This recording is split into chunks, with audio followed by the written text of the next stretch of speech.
Hi, and welcome back to Your Autism Game Plan. I'm Joy Vanderlaan, a family nurse practitioner, a functional medicine specialist, and an autism mom. Today we're going to talk about oxalates. Oxalates, if you've been researching the biomedical or functional aspect to addressing different symptoms for autism, you may have heard about oxalates, but you may be confused about them. Or you may not know what in the world I'm talking about and be totally unfamiliar. Either way, in this video, I'm just going to give a very short description, a couple reasons why kids may have oxalate issues. The reason that I'm talking about this relating to autism is that actually studies have found 84% of kids with autism have high oxalates on their OAT or organic acid test. And so it's a real issue with our kids with autism. It's worth looking into, it's worth knowing about so that you can address if needed with your child. I'm not going to be able to fully go over everything related to oxalates. It's a big topic, but what I will do is when my course comes out, actually I just finished that segment this morning on oxalates. There will be a lot more information, a lot more steps on what you can do to test for and address or treat different issues related to the oxalates and what to look for and all of that kind of stuff. So if you think that your child may have an oxalate issue, I really encourage you to consider the course when it comes out. If the course is not for you, that's fine. I am hoping that you have benefited greatly from the free content that I'm putting out as well. When I think of oxalates, I usually think about three main issues or causes of why a child with autism or other children too may have issues with oxalates. First issue, and most commonly, is going to be a GI or gastrointestinal yeast or candida or other fungal overgrowth. This can cause huge imbalances and can cause issues with oxalate metabolism. Second issue, which is very often related, is food or diet. So if we're eating too many oxalates by itself, that is not usually an issue. But when you pair that with the fungal overgrowth and then you're eating a lot of high oxalate foods, that can be an issue as well. And the third issue is just a general, like the way your body or the way our child's body metabolizes oxalates. It can be a genetic thing, it can be a metabolism thing, it can be a nutrient deficiency thing. So we'll talk about those three things a little more in depth here. So the first and most common reason is yeast or fungal or candida overgrowth. How do you know if that's an issue for your child? Well, I've done videos on yeast overgrowth, so you'll want to go back and watch those and become familiar with that. But also you could choose to do an OAT test or an organic acid urine test on your child. If you don't have a provider, doctor, nurse practitioner, PA, who can order that for you, you can go to mymedlab.com and order it. From what I've seen, the pricing on there is more expensive than what I charge my patients, but also you have to remember that there is always an ordering doctor or provider on the other end who needs to get reimbursed for their time and so on. So there's easy access through mymedlab.com. It may be a little more pricey than if you have a practitioner already who you can use to order that through. I'll say this about diet and oxalates. If you put your child on a low oxalate diet because you think there's an oxalate issue going on, you're not going to see very good results. Usually the only time I'll put somebody on a low oxalate diet is in the meantime while I'm treating different metabolic or genetic issues or while I'm treating different fungal overgrowth or yeast overgrowth issues. Putting your child on a low oxalate diet alone is not going to be the solution to their oxalate issues. So just know that.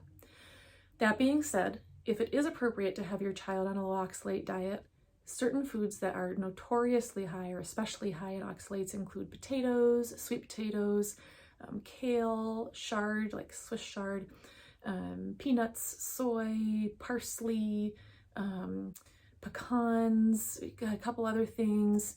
Those are the big ones. And so if your child is going to go on a low oxalate diet, those are some of the foods that you may want to start to cut back on.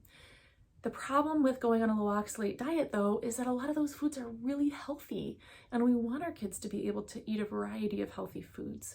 So the low oxalate diet should not be the standalone treatment for oxalate issues. It needs to be done while you're looking at the root cause and treating the root cause so that eventually they won't have these issues if they do eat the high oxalate foods again. And the third reason is genetics or different metabolic pathways being impaired or slowed. So with genetics, obviously we can't change our genetics, but we can do certain things to increase or decrease certain genes from expressing themselves. Now that gets very, very complicated and is way too complicated for the nature of this video. But what I will say as well is we can supplement certain things. We can give, for instance, calcium citrate, which can help absorb oxalates from the diet. So if you're giving your child sweet potatoes and kale for a meal, for instance, which would be ideal, congratulations, you may want to give calcium citrate with the meal if your child has or you suspect they have oxalate issues, because that calcium citrate can help to absorb and kind of bind to some of those oxalates so they don't end up in the system causing symptoms of oxalate overload.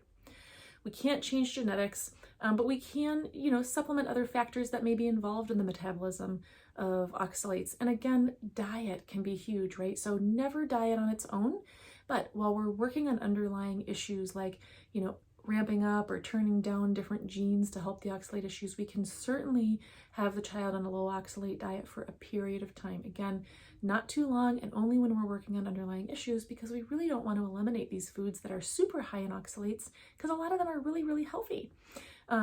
So those three main causes, yeast and fungal overgrowth, diet, and then genetics or general metabolism, are three of the main issues that I see in kids with oxalate issues.